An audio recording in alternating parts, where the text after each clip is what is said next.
Olá, minha gente. Olá, olá, olá. Jussara Costa, consteladora. E essa semana eu estou falando sobre relacionamento de casal. E hoje é a quarta condição para um relacionamento harmonioso. Legal? Muito bem. Então vamos nós. O que é um relacionamento de casal? É a troca entre o casal estritamente pessoal. Quando você tem um relacionamento, todos os relacionamentos têm uma coisa em comum: a intimidade. E o que é a intimidade? A intimidade é uma pessoa perceber determinadas características de outra. Umas têm intimidades maiores, porque se conhece há mais tempo, ou mais profundamente, ou bate mais, né? Tem pessoas que a gente conhece e quando vê, se transformaram numa excelente amiga ou amigo. E outras a gente tem intimidades menores, mas existe a intimidade no trabalho, na escola, em lugares mais, às vezes até uma intimidade com uma pessoa que presta serviço com você. A manicure, cabeleireiro, tem uma intimidade. Pode não ser tão grande como aquela sua amiga de 40 anos. E o que tem a mais no relacionamento de casal que não seja intimidade? O íntimo, a parte sexual, o sexo. É a parte da entrega maior que um ser humano dá ao outro. E hoje em dia tem bastante troca íntima, mas a gente vai ficar preso somente ao relacionamento do casal. Um relacionamento de casal harmonioso é aquele que desde o princípio foi feito um acordo, um contrato para que eu viva bem, para que eu viva uma vida leve e confortável, eu preciso de ter alguns pressupostos, que são algumas condições que a gente deveria ter em todo relacionamento de casal. Uma, que seja fácil, que não exija muito esforço de conviver. Porque nesse relacionamento tem que ficar coisas muito claras, tem que ser muito transparente esse acordo, esses contratos que se fecham ao longo da vida. Um deles é o que eu posso fazer, então o que é possível para mim, o que é suportável eu aceitar. E agora também precisa saber o que não é possível eu aceitar. Impossível para mim. E o que é insuportável eu conviver. Quando essas 4 premissas são colocadas logo a princípio, fica mais fácil. Fica bem mais fácil um relacionamento de casal, porque você já sabe o caminho que você vai trilhar. A segunda condição a gente falou a respeito das naturezas compatíveis. Às vezes, as naturezas, por situações de crescimento, por passado, por vivência, têm formas de enxergar as coisas de uma maneira não compatível. Mas essa compatibilidade pode ser adquirida. Adquirida como? Com a cumplicidade e o companheirismo. Quando você é cúmplice do seu parceiro de casal, do seu relacionamento de casal, do seu companheiro, as coisas ficam mais fáceis, porque existe o diálogo. Se o diálogo existe, a tendência é se achar um denominador comum muito mais fácil. Uma outra coisa que precisa sempre lembrar que a cumplicidade entre um casal, ela é fechada entre o casal. Não se pode permitir que ninguém entre no meio do casal, nem os filhos. A quarta é uma coisa assim muito importante. também. Então, nós temos um relacionamento claro, onde eu digo que é possível eu aceitar e fazer, e o que é suportável eu aceitar e fazer, e o que não é possível e o que não é suportável. Essa é a primeira condição. A segunda é que nós tenhamos uma natureza compatíveis. Precisamos ter compatibilidade. E isso é muito importante. A terceira é o companheirismo e a cumplicidade. Nós somos um casal. E dentro desse casal não tem espaço para mais ninguém entrar no relacionamento do casal. No relacionamento familiar é diferente. Tem pai, tem mãe, tem filhos, tem tios, tem sobrinhos. É diferente.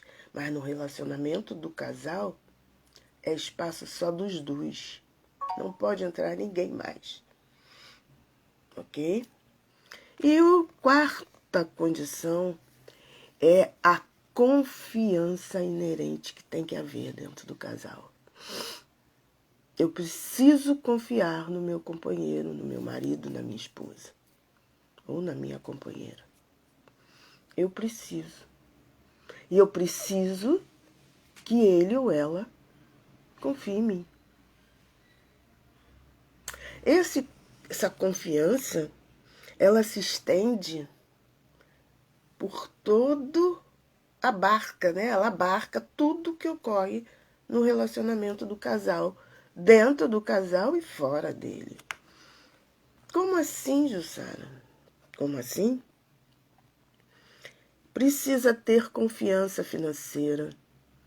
Precisa ter confiança nos relacionamentos externos, fora o relacionamento do casal. Precisa ter confiança nas amizades. Precisa ter confiança no relacionamento familiar. Essa confiança, ela é muito importante porque muitas das vezes tem que ter não só todos os pressupostos das condições que existiram antes, mas a honestidade, a clareza entre o casal. E a clareza do sentimento, eu te amo até o meu limite. Que limite é esse? Quando eu deixo de me amar para te amar. Então tem que ter essa clareza. Tem que ter a coragem de se assumir para as outras pessoas enquanto casal.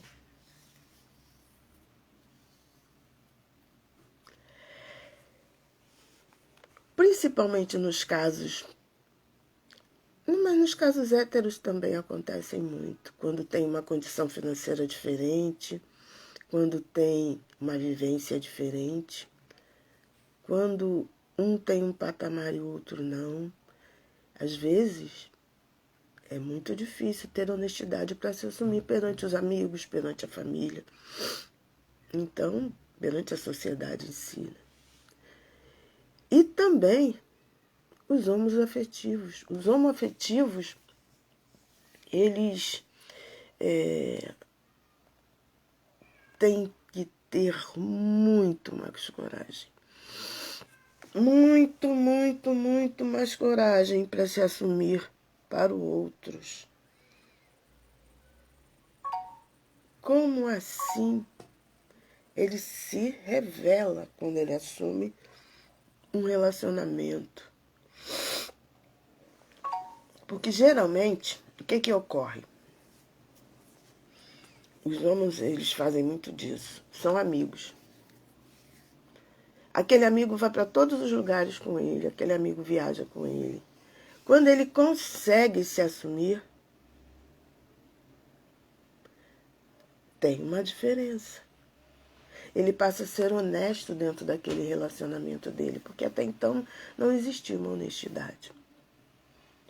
E o mais importante, que é completamente, você se desnuda dentro de um relacionamento, de casal ou quando você assume e tem a coragem de colocar as suas necessidades em relação ao outro. Caraca!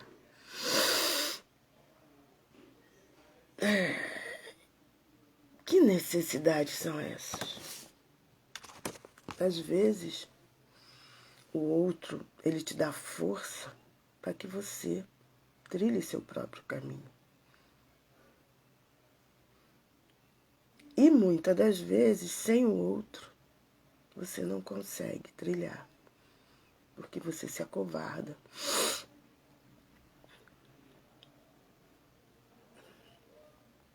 Mas o outro precisa ser honesto para você. Então, é um processo de ida e volta, porque honestidade, clareza, em todos os sentimentos, muitas das vezes, é difícil.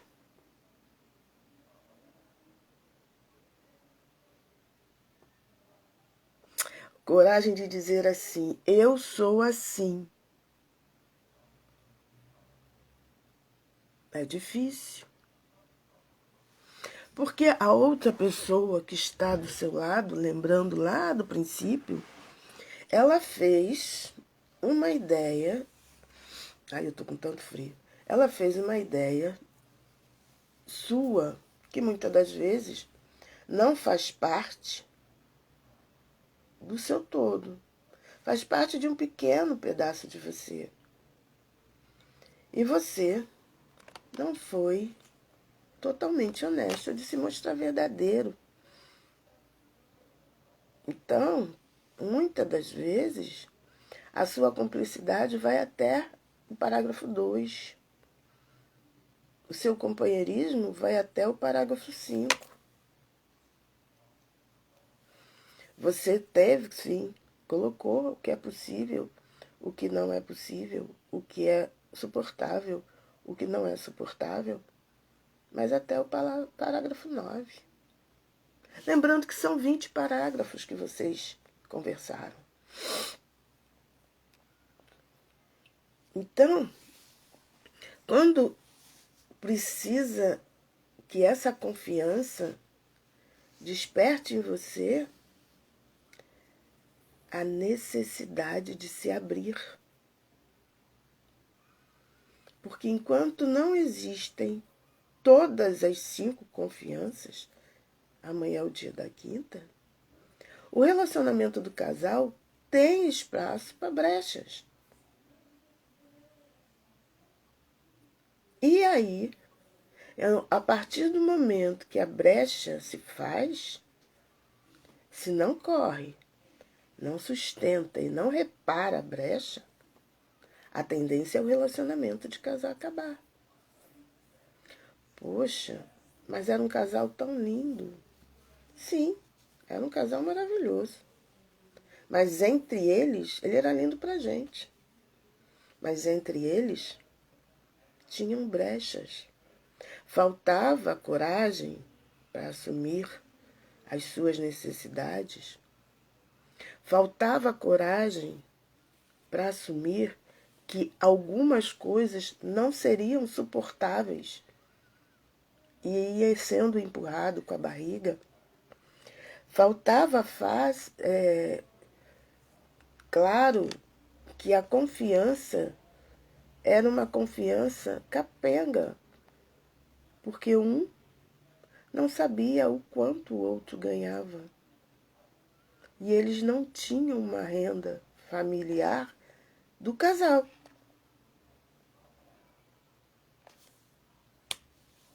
A renda do casal era o meu é X, e esse X não era colocado, e o seu é Y, e esse Y não é colocado. Eu tenho um dinheiro guardado, que está no meu nome, é só meu. Você tem um dinheiro guardado que está no seu nome, que é só seu. Nós dividimos as despesas, eu pago isso, aquilo, e quando vamos no mercado, cada um paga metade. Mas quanto cada um ganha? Não sabem. Por quê? Não existe confiança. Confiança é até dizer assim... Alguém já fez algum jogo de confiança? Jogo de confiança tem muito empresas, né? Que você... Vamos ver se você confia nos seus colegas.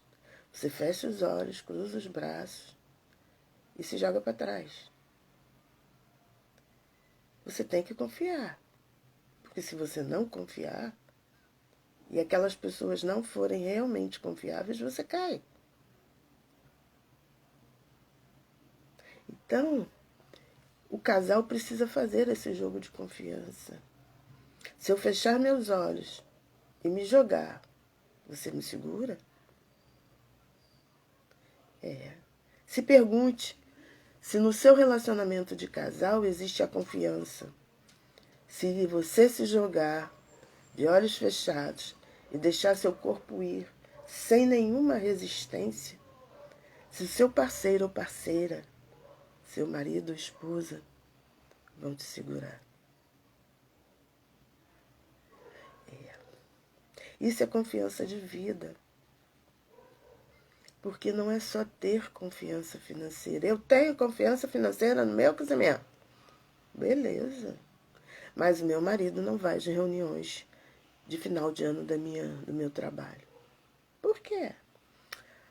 Porque ele é uma pessoa um pouco mais rústica. Como assim ele é mais rústico? Ele é uma pessoa assim, não tão lapidado do meu ambiente de trabalho. Cadê a confiança? A confiança de um casal, ela é total, é plena. Ela abarca tudo que é relacionado ao casal e fora dele. O seu emprego é relacionado ao casal. Os seus pais são relacionados ao casal. Os seus amigos são relacionados ao casal. Se você não pode levar seus amigos numa reunião, num churrasco qualquer, com seus amigos, uma reunião, num coquetel, seja onde for, você não pode levar seu companheiro ou companheira? Cadê a confiança? Essa pessoa te faz feliz? Ou faz feliz até o terceiro parágrafo? A confiança tem que pegar e ser assim. Eu sou eu. Você é você. Nós somos nós. A partir da conjugação de terceira pessoa do plural, nós... Não, terceira não, Jussara. Terceira não, tá errado. Primeira conjugação do plural, nós. Primeira, viu? Dei uma rateada bonita aí. Se a minha professora de português estivesse viva, talvez esteja, ela teria tido um ataque. Então, quando se transforma em nós, primeira conjunção do plural, não tem eu ir ou eu, sabe? Eu vou, tu vai, eu. E a gente só faz o nós quando é confortável para os dois. Não, tem que ser até desconfortável para os dois. Porque se meus amigos são snobs, e eu sei que eles são snobs e não me incomoda, eu também sou. Se meu marido não vai se adaptar, ou minha esposa, àquela situação, tem alguma coisa errada. O meu amor, o meu respeito, o meu companheirismo vai até uma vírgula. A partir daí eu enxergo como os meus amigos enxergariam. Isso tá errado? Tá. Porque se eu escolhi ele para viver comigo, eu tenho que olhar esse pressuposto dele não ser snob e assumir para mim também e deixar de ser tão snob como eu sou. Porque isso é a soma de 1 mais 1, que dá mais de 2.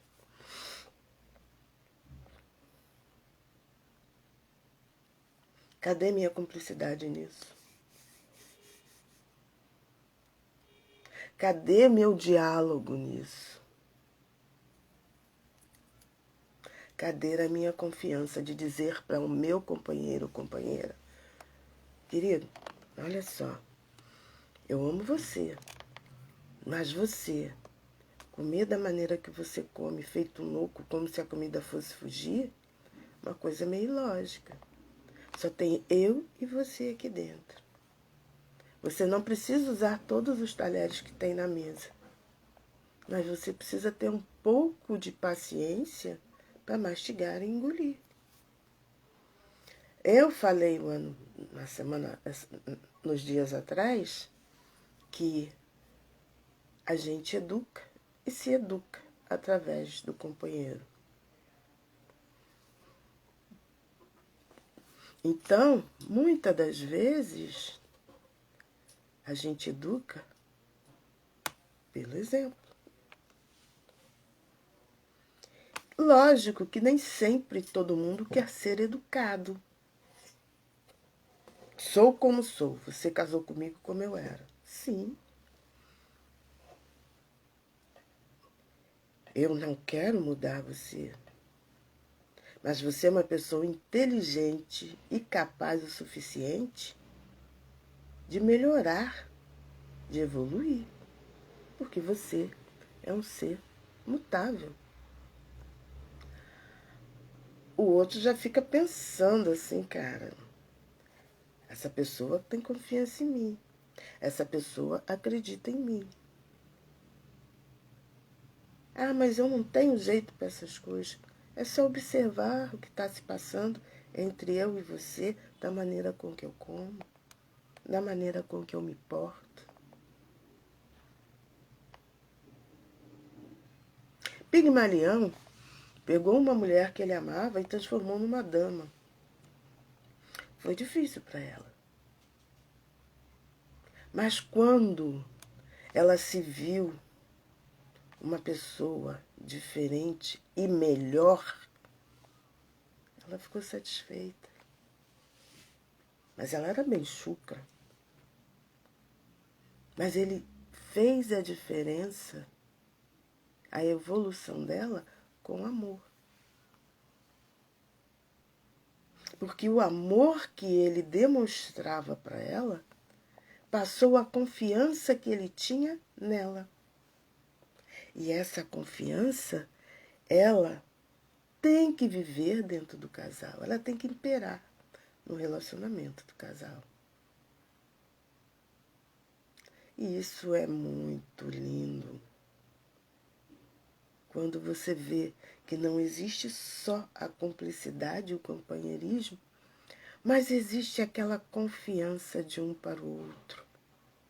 E a confiança, às vezes, é um relance de olhar. Tipo, você está numa mesa, conversando com seus amigos, em qualquer que seja a relação, e às vezes até no almoço de família. E as pessoas dizem assim: nós vamos viajar no final de semana para a praia. Vamos todos, cada um vai levar aquilo que pode, que já está no meio do mês, e cada um vai do jeito que pode. A gente chega lá e vê, compra cerveja lá, e você sabe que a sua renda naquele mês não está tão confortável para você assumir um compromisso maior. Então você, em uma fração de segundo, olha para o seu companheiro, ele olha para você e ali diz o sim. Vamos, porque você perguntou. Ou ele diz, vai ficar apertado, porque você perguntou. E você diz para ele naquele relance, a gente dá um jeitinho. Porque a confiança de vocês e a cumplicidade é tão grande que numa fração de segundo vocês dizem assim, então vamos. Aí você permite, a pergunta foi feita para você, mas ainda vivemos numa relação patriarcal. E você se permite que ele responda, sabendo que entre a relação do casal, o relacionamento do casal, não existe o maior nem o menor. E ele diz, não, nós vamos sim. Que dia é? Então tá. Vocês vão fazendo o contato com ela e ela passa para mim e a gente vai. Isso numa coisa de segundos, sem precisar abrir a boca, porque existe a cumplicidade e a confiança. Que lindo esse casal.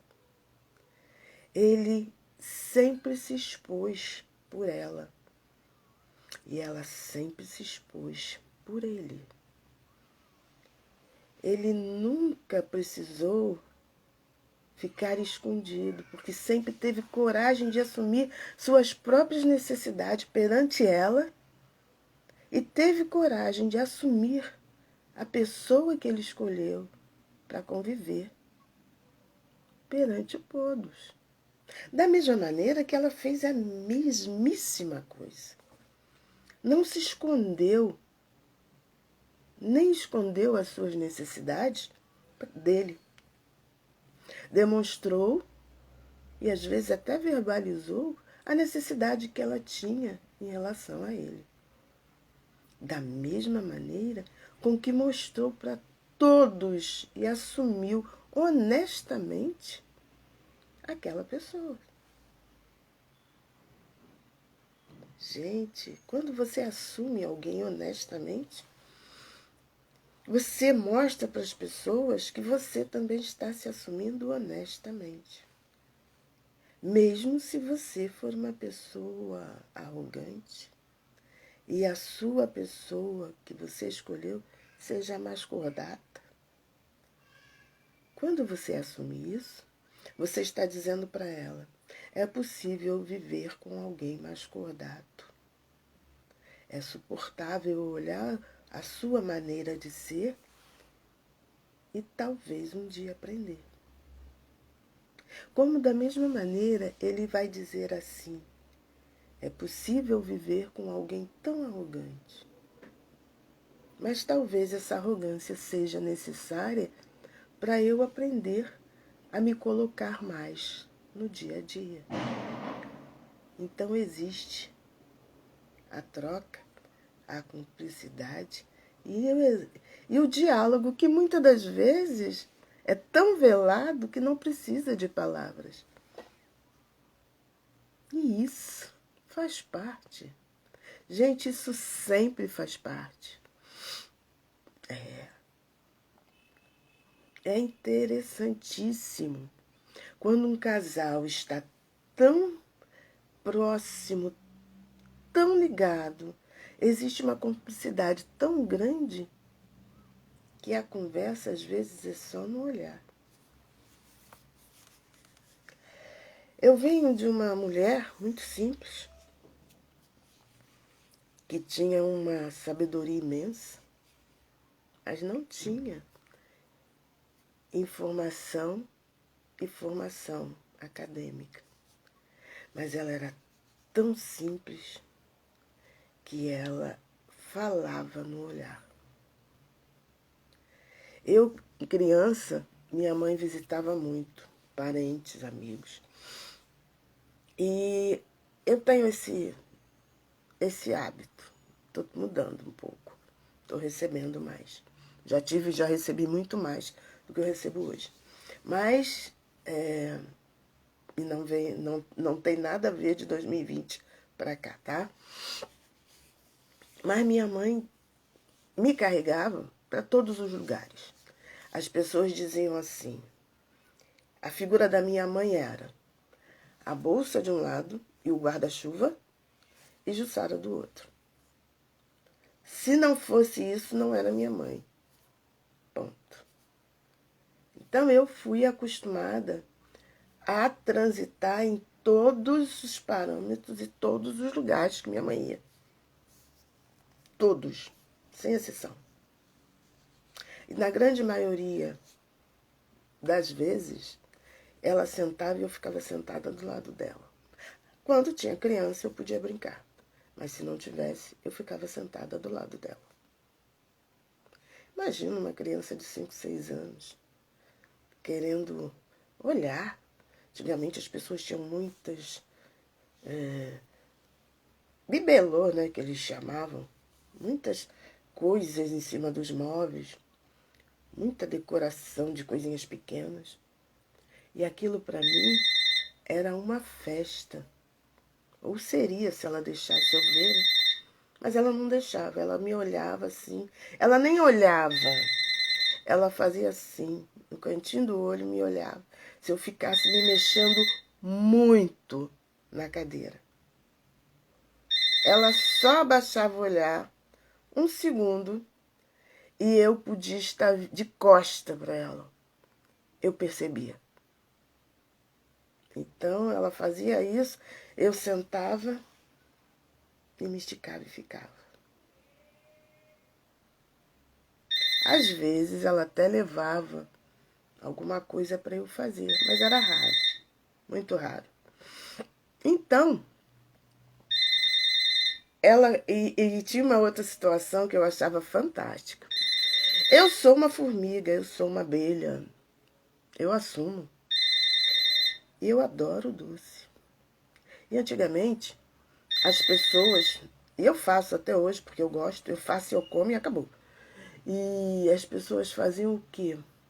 Faziam compota. Tinha aquelas compoteiras lindas, maravilhosas, que nem se vê mais.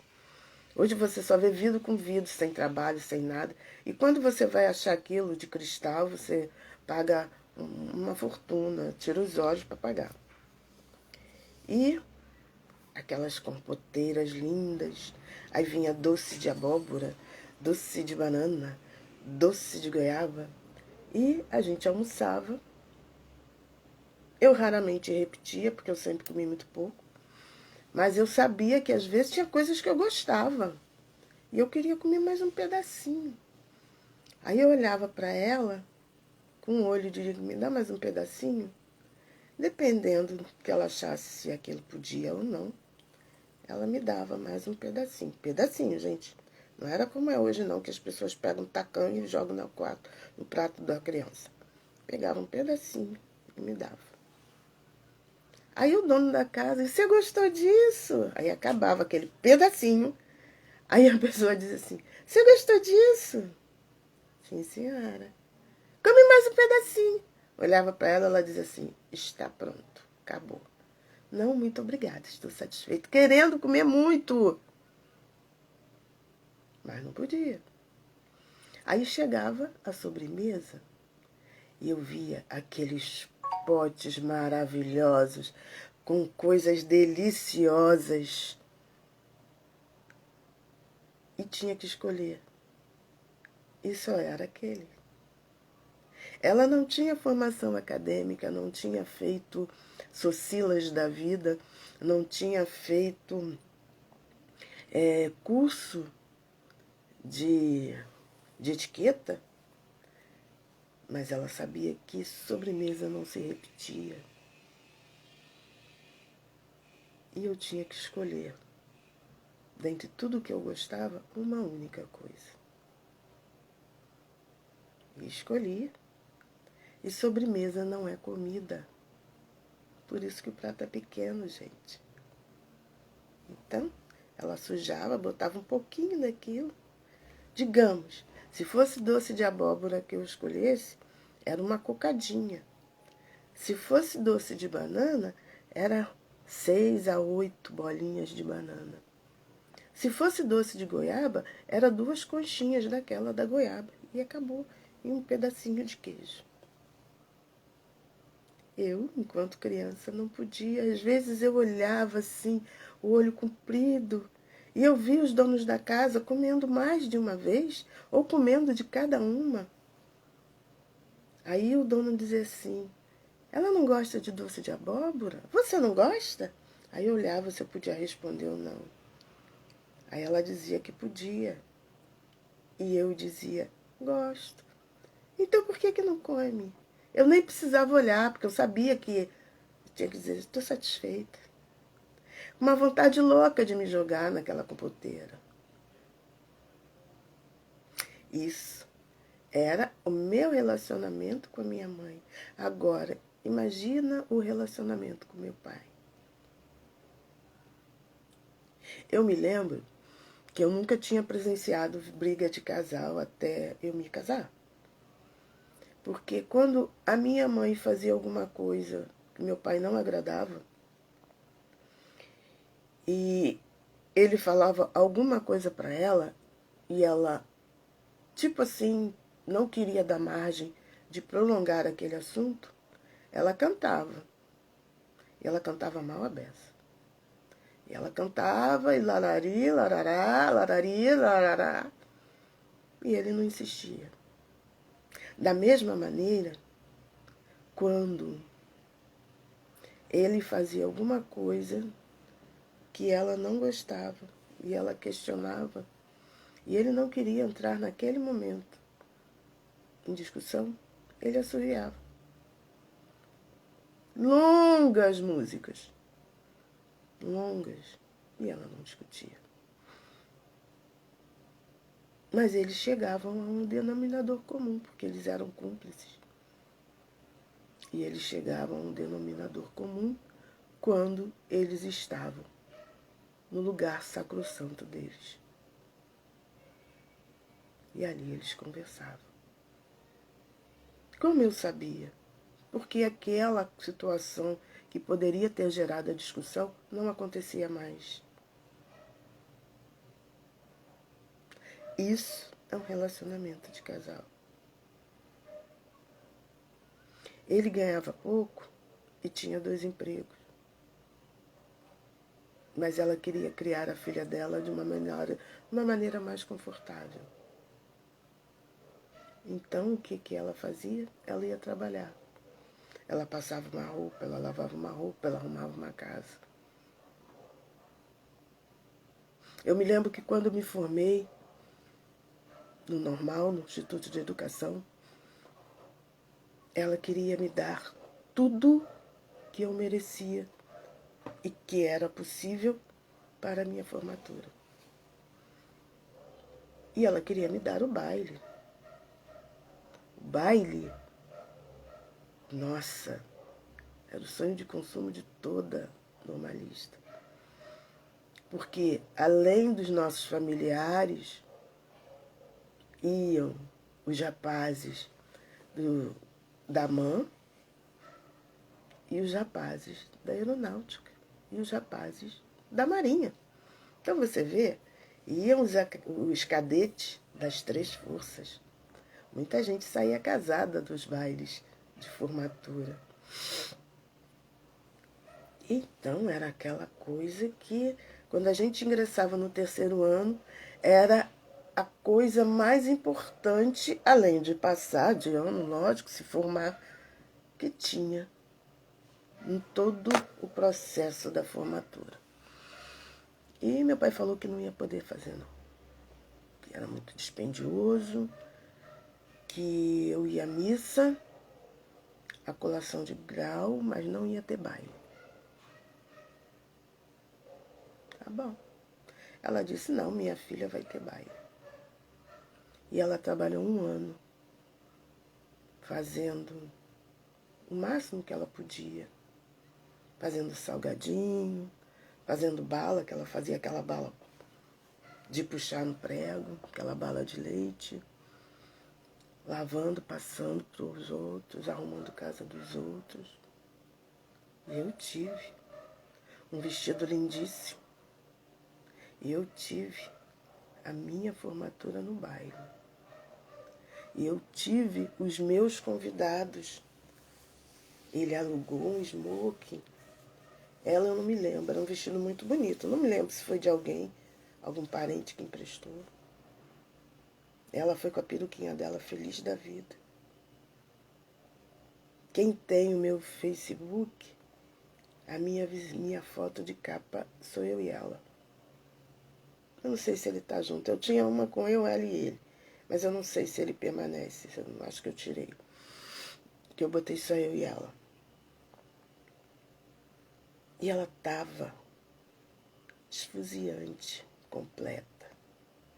E ele fez, ela pagou uma parte. Mas o alugar, smoking, essas coisas, ele fez. Nós fomos de carro, que era raríssimo. E foi uma noite de princesa para mim. Muito mais a noite de princesa dos 15 anos. E ela me deu. Mas eles nunca se tiveram atritos, porque eles tinham a cumplicidade.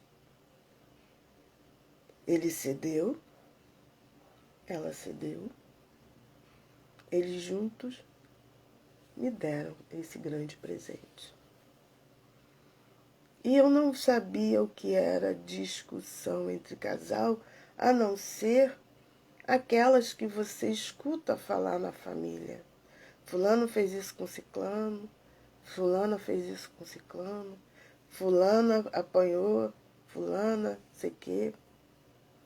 Isso para mim eram histórias dos outros. Eu jamais pensei que passar uma situação dessa. Mas eu não sabia o que era cumplicidade. E também o meu primeiro marido não sabia o que era cumplicidade. O número 2 também não sabia o que era cumplicidade. Não chegou a tanto, mas não sabia o que era cumplicidade. Então, hoje, quando eu falo de relacionamento de casal, eu não falo mediante minha experiência. Eu falo mediante a minha falta de experiência num relacionamento de casal.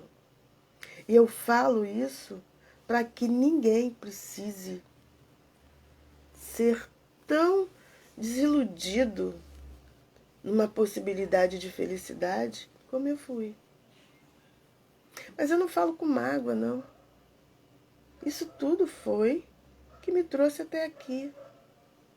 Estava no meu sistema eu passar por algumas coisas que não eram minhas, mas que eu precisei me colocar no lugar daquele que foi, de uma maneira ou de outra, retirado do meu grupo. E isso eu descobri e eu me conscientizei através da constelação familiar. Porque é muito fácil a gente dizer assim, eu dou tudo para o meu marido e ele não me dá nada. Será que tem cumplicidade entre vocês?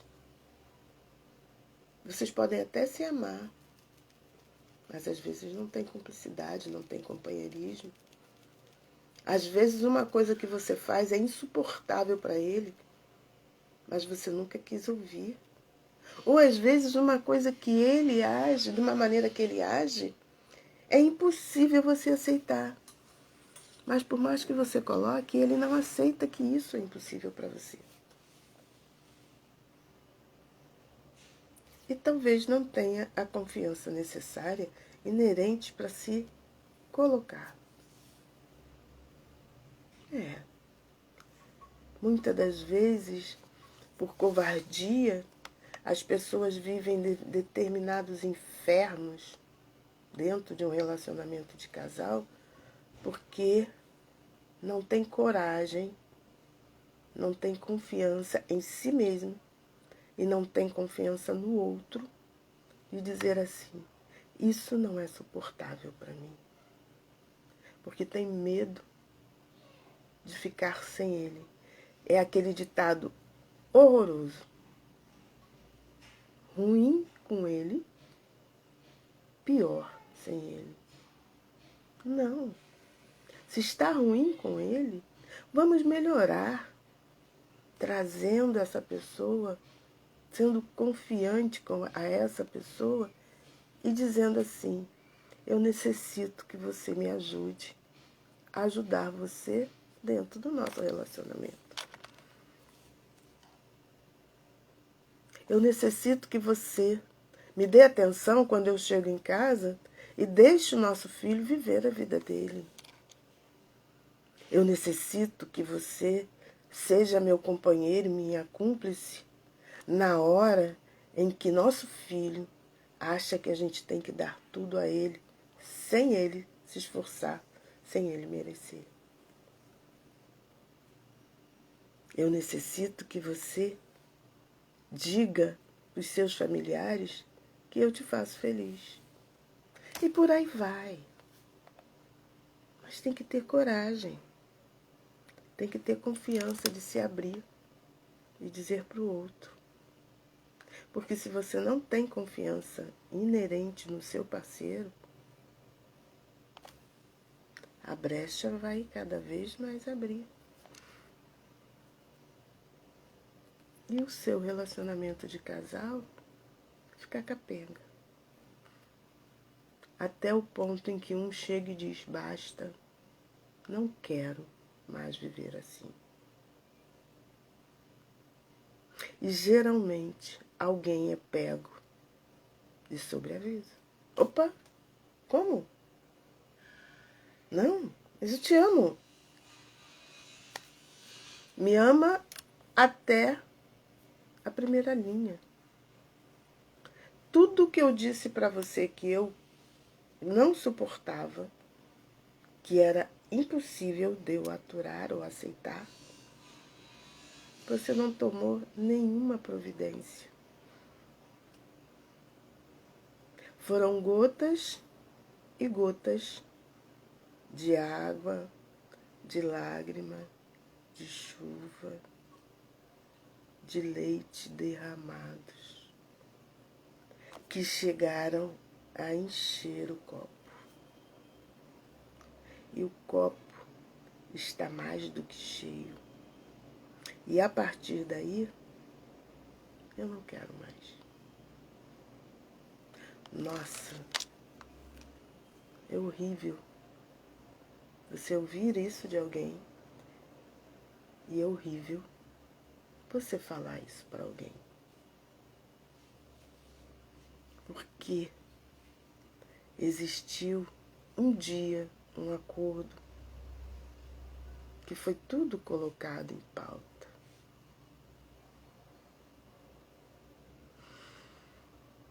Existiu uma tentativa de compatibilidade, mas nem sempre essa tentativa foi alcançada. Existia um companheirismo e uma cumplicidade unilateral. E não existia uma confiança do casal, uma confiança total entre eles.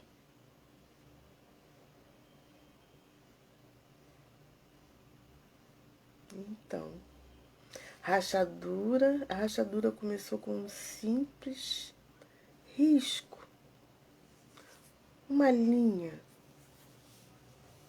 muitas das vezes quase imperceptível,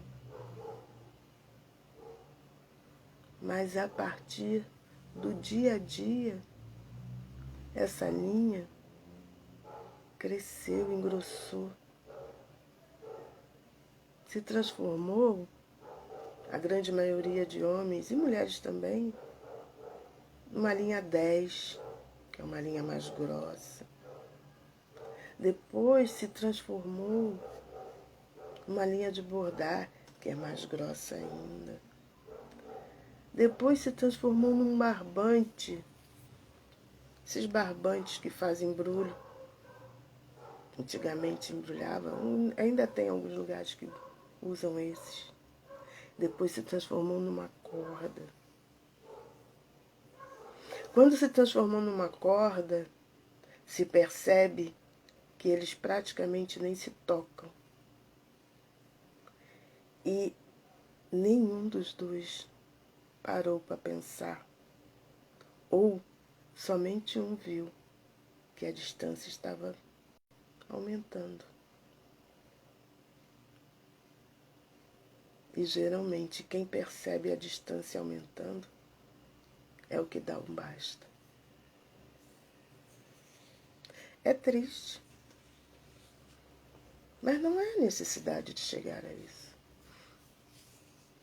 E a constelação faz isso, porque ela vai mostrar que cada um, quando começa a se distanciar, quando percebe que o relacionamento do casal está diferente, não está confortável, não é harmonioso,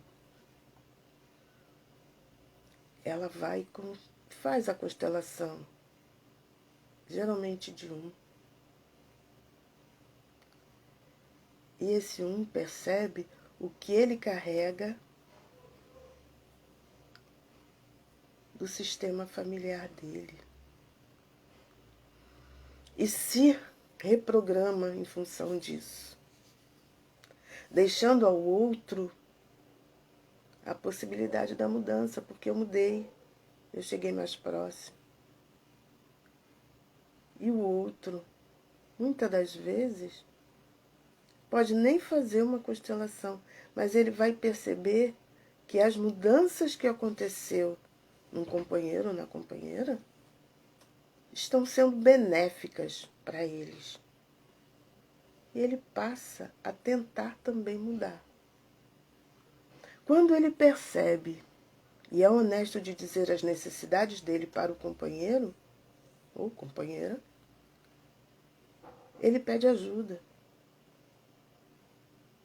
E pedindo ajuda, o que já foi cuidado, o que já foi melhorado, ou que tem consciência do que o sistema familiar dele fazia na vida dele, oferece. Eu fiz isso, você quer fazer também? Ou eu estou fazendo um tratamento, você quer fazer também? Ou diz, eu fiz isso, vê um lugar para você fazer também. Ou vamos fazer juntos, que é mais interessante ainda. Então, o que eu tinha que falar é sobre isso. A confiança, que é a quarta condição para um relacionamento de casal harmonioso. A confiança inerente entre eles, entre os dois, entre o casal. Um precisa confiar plenamente no outro. Essa confiança tem que ser uma confiança financeira, essa confiança tem que ser uma confiança de vida em todos os preâmbulos, não só o financeiro. Tem que confiar que essa pessoa vai se adaptar à sua vida como você vai se adaptar à vida dela. Tem que confiar que essa pessoa estará sempre presente em todos os momentos da sua vida. Confiar nessa pessoa assim é fantástico. Então, a confiança que impere entre o casal é a quarta condição de harmonia entre um relacionamento de casal. Sou Jussara Costa, consteladora, e estarei aqui amanhã, 1 hora, falando com vocês sobre a quinta condição do casal, para que seja um relacionamento harmonioso. Muito obrigada. Beijos. E quem não tiver condição de ver no Instagram, porque às vezes o Instagram, por alguma razão, trava, vai lá. Vai na minha página do YouTube, Jussara, com H no final, Costa. Eu até ontem era a única que tinha com esse nome. Fique em paz, tenha uma boa tarde e muito obrigada.